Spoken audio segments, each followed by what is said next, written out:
One thing I think we can all agree on is that ants are definitely a pest that we want to keep out of our home. So I'm going to show you an all natural way to get rid of ants. And I learned about this trick, this hack, years ago, but it worked the very first time I did it, and it worked every single time after that. I've been shamed before about ants. They say, oh, there's moisture in your sink and you got to keep this away from the foundation and you got to do this and you're attracting them this way and that way and blah, blah, blah. And it just got me feeling really bad, and they never really solved my ant problem. And then my friend told me about the borax trick, which borax is a very old detergent additive that's 100% natural, and it always has been. It's completely safe to have around animals and children. It works immediately, and here's how I do it. I noticed this little pile of ants. Oh, they're terrible, aren't they? Look at them all move around. Ugh. So how I take care of ants around my house and outside of my house is I use borax.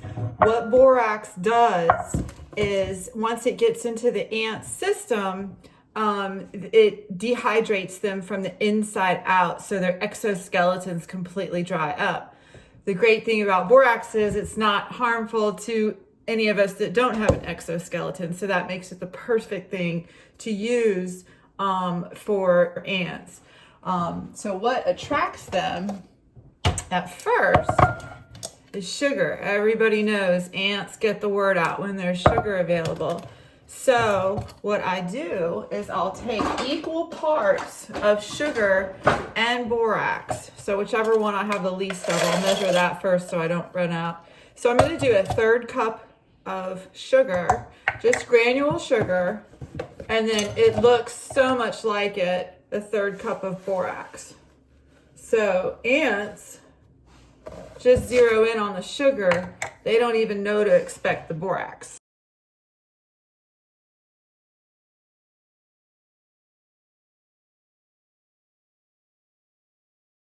I don't know how ants have this superpower, but they know when sugar is available to them and they will follow it. So what I'm gonna do, they're gonna think they're in heaven. Oh, sugar, sugar, sugar. And you wanna give them enough for everybody. Nothing hurts more than stepping on one of those ant hills after you've mowed over it. So I always do around here. I try to keep it clear. See how there's a little space between those shrubs and the foundation? So I'll just sprinkle it around the front, and that tells all the ants, hey, open buffet, all you can eat sugar, and they all come out with what I have left. I'll just put it right along the foundation. What I like about putting it here is rain doesn't really get back here. You can see kind of the rain line where it's dry and then where it gets wet. So after it rains, if it gets really wet, obviously you'll have to reapply. But by that time, all of the ants will be out. So this is behind the drip line. And that's how you take care of ants the all natural way.